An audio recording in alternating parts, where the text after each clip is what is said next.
Hello guys, welcome back to our channel success rules. दोस्तों, इस video में मैं आपको भारत की सभी 12 अनुसूचियों के बारे में ट्रिक के माध्यम से आपको याद कराने का प्रयास करूंगा।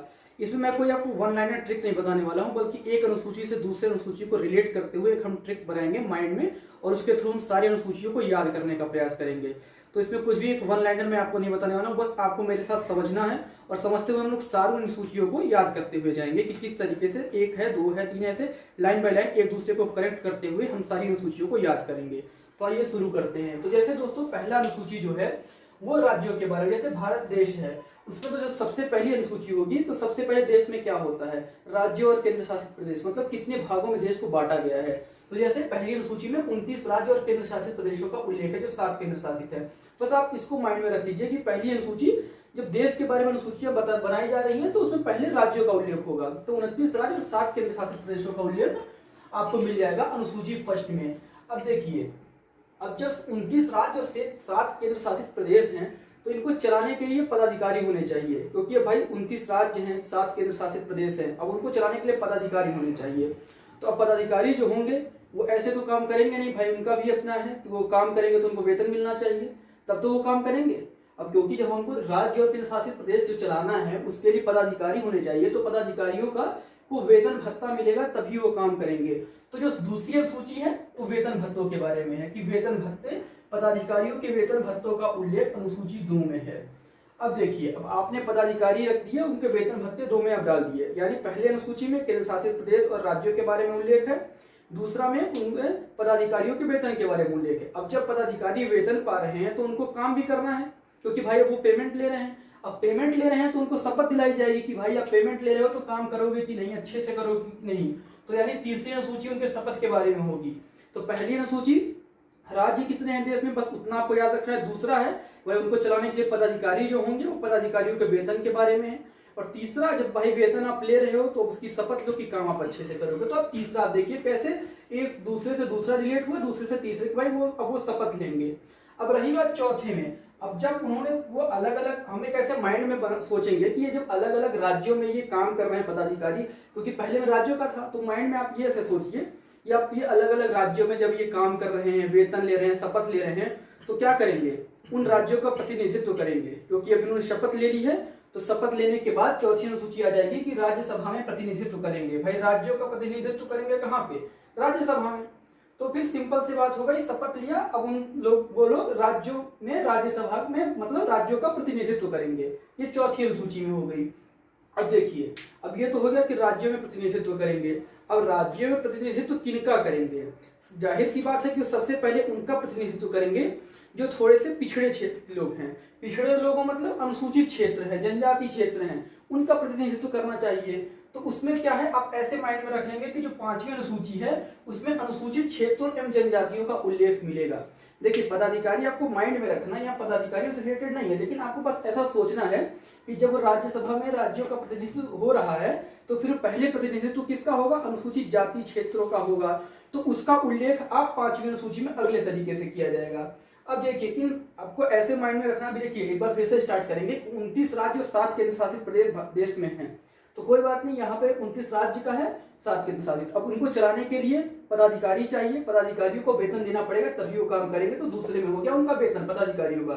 अब आपने वेतन दे दिया है तो उनकी शपथ कराई जाएगी कि भैया आप अच्छे से काम करोगे। तो ये तीसरे में आ गया, आपको तीसरे में अच्छे से काम। फिर तुरंत चौथे में काम क्या करोगे, आप करोगे राज्यों में राज्यसभा का प्रतिनिधित्व।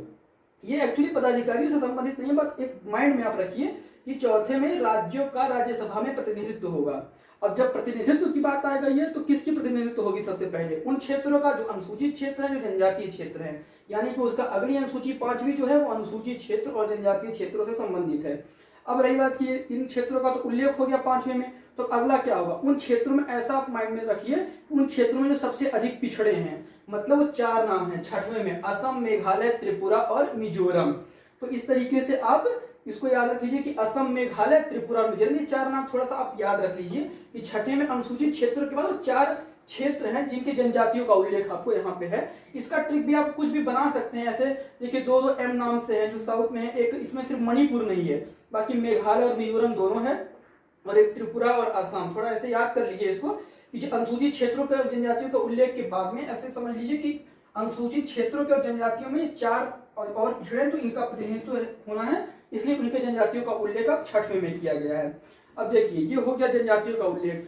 तो अब जब ये सब उल्लेख हो गया है तो अब राज्य और केंद्र में शक्ति का बंटवारा होगा, तभी इन लोग का विकास हो पाएगा, ऐसे सोच के रखिए। तो 7वें में क्या है, स से 7 हो गया और स से शक्ति हो गई। आप ऐसे भी सोच सकते हैं कि 7 कैसे बोलते हैं, स से, और स से शक्ति भी हो गई। तो शक्तियों का बंटवारा किनके बीच में, केंद्र और राज्यों के बीच में। तो केंद्र और राज्यों के बीच में स से 7 और स से शक्ति, शक्ति का बंटवारा हो जाएगा 7वें के थ्रू। अब जब शक्तियों का बंटवारा हो जाएगा तो क्या है 8वें में, 8वीं तो आप लोग को सबको पता ही होगा, 22 भाषाओं का उल्लेख है। ये तो लगभग बहुत ही फेमस है, 8वीं अनुसूची बहुत बार एग्जाम में पूछा है। तो 8वीं अनुसूची में 22 भाषाओं का उल्लेख है, इसको आप याद कर लीजिएगा। और आप ये एक बार फिर से रिवाइज करा देता हूं मैं आपको कि जो पहला है वो राज्यों से संबंधित रहेगा। उतना आपको पता है कि कोई एक देश है तो उसमें 29 राज्य भारत में और 7 केंद्र शासित प्रदेश हैं, पहली अनुसूची है। दूसरा, इनको ऐसे माइंड में आप रखिए, दूसरा चलाने के लिए पदाधिकारी चाहिए, तो काम तभी करेंगे जब आप उनको वेतन भत्ते देंगे, तो दूसरा पदाधिकारियों का वेतन भत्ता रहेगा। तीसरा रहेगा, वेतन भत्ता पाने के बाद उनको शपथ दिला दीजिए, तो ये तीसरे में आप शपथ लो कि काम करोगे, और शपथ लेने के बाद वो राज्यसभा में राज्यों का प्रतिनिधित्व करेंगे, क्योंकि भाई उनको शपथ दे दी गई है। अब वो करेंगे प्रतिनिधित्व 4 से। अब 5वें प्रतिनिधित्व करेंगे तो सबसे पहले करेंगे अनुसूचित क्षेत्रों और जनजातियों का उल्लेख 5वीं में। और उन अनुसूचित क्षेत्रों और जनजातियों में जो सबसे पहले 4 राज्य हैं जिसमें ज्यादा अनुसूचित जनजाति क्षेत्र हैं, ऐसा आप सोच लीजिए, असम, मेघालय, त्रिपुरा और मिजोरम, उसका होगा। और स से मैंने बताया कि 7वां, स से आप ऐसे याद करिए, ज्यादा इजी होगा आपको। स से 7, स से शक्ति, तो केंद्र और राज्यों के बीच की शक्ति का उल्लेख किया जाएगा 7वें में। और 8वां तो आपको पता है कि भाषाओं का उल्लेख होगा ही होगा। तो दोस्तों 8वीं में जैसे 8वीं में भाषाओं का उल्लेख होगा। अब आप 8वीं तक को एक क्रम में अपना याद कीजिए, काट दो इसको, नहीं हो पाया, बहुत फंबल हो गया ना। तो दोस्तों 8वीं में 8वीं भाषा का आपने याद कर लिया। अब 1 से 8 तक जो है वो आपको एक फॉर्म में उसको याद कर लीजिए। अब यहाँ 9 से देखिए मैं शुरू कर रहा हूँ, 9, 10, 11, 12 को एक अलग माध्यम से आपको बता रहा हूँ, जिसको इसको आपको चारों को किस तरीके से याद करना है। तो अब देखिए 9वीं को आप इसको उससे रिलेट मत कीजिएगा, ये 9 से 12 तक मैं आपको बता रहा हूँ कैसे, एक एक को से। अब जैसे 9, तो 9 ग्रह शांति घर में कराई जाती है सुख संपत्ति के लिए। 9 ग्रह शांति आप लोग देखेंगे घर में 9 ग्रह शांति के लिए बहुत सारे पूजा पाठ कराए जाते हैं। क्या बोलते हैं कि आपके घर में सुख और संपत्ति आएगी, तो संपत्ति के अधिकार का उल्लेख आ जाएगा 9 ग्रह शांति यानी 9वीं अनुसूची में। तो अब जब संपत्ति आ गया तो आप लोग देखे होंगे संपत्ति के चक्कर में नेता लोग दल बदल रहे हैं, जहां पर उनको संपत्ति मिल रही है वो दूसरे दल में जा रहे हैं, फिर दल बदल करके दूसरे में आ रहे हैं। तो जब संपत्ति आ गई तो अगला दल बदल का प्रावधान होगा 10वीं अनुसूची में, मतलब आप वहां दल बदल रहे हैं संपत्ति के चक्कर में। अब जब नेता लोग जब देख रहे हैं आप दल बदल रहे हैं, उसका प्रावधान किया गया, जब दल बदलेंगे तो जगह जगह पंचायतें हो रही हैं कि मतलब भाई कैसे दल बदल कर इसमें आ गए, तो पंचायतें हो रही हैं, यानी पंचायती संस्थाओं का उल्लेख, पंचायती राज संस्थाओं का उल्लेख आपको 11वीं में मिलेगा। अब जब गांव में पंचायतें हो रही हैं, पंचायती राज का उल्लेख, अब वो पंचायतें कहां तक आ रही हैं, शहरों तक आ गई हैं। अब शहरों में भी बातें हो रही हैं, यानी शहरी क्षेत्रों में स्वशासन संस्थाओं का उल्लेख है। तो आप एक बार चारों को देखिए, 9 में 9 ग्रह शांति यानी सुख संपत्ति, तो संपत्ति के अधिकार का उल्लेख होगा, 9 ग्रह सुख संपत्ति, ऐसे आप याद कर लीजिए। अब जहां संपत्ति आई तुरंत दल बदल होगा, संपत्ति देखी नहीं कि दल बदल कर दूसरे में आ गए, तो तुरंत 10वें में दल बदल का हो गया। अब दल बदल करेंगे तो जगह जगह पंचायतें होंगी कि भाई ये इस दल में था उसमें चला गया, कैसे आ गया, तो पंचायत होगी, यानी पंचायती राज संस्थाओं का उल्लेख होगा। और पंचायती राज संस्थाएं जब ये बातें फैलते हुए शहरों तक आ जाएंगी, यानी शहरी क्षेत्रों में भी स्वशासन संस्थाओं का उल्लेख होगा 12वें में। तो आप ऐसे 9, 10, 11, 12 ऐसे याद कर लीजिए कि सुख संपत्ति 9 ग्रह से संपत्ति के अधिकार का प्रावधान, उसके बाद जब संपत्ति के अधिकार के बाद क्या हो जाएगा आपका दल बदल होगा, फिर दल बदल के बाद में वो 10वां हो जाएगा, दल बदल के बाद में क्या होगा, वो पंचायतें होंगी तो पंचायती राज संस्थाओं का उल्लेख होगा, वो शहरों तक आएंगी तो शहरी क्षेत्रों में भी स्वशासन संस्थाओं के का अपने का उल्लेख होगा। ये आपका 9, 10, 11, 12 हो गया। और 1 से 8 तक मैंने अभी आपको बताया, आप उस फॉर्म में याद कर सकते हैं।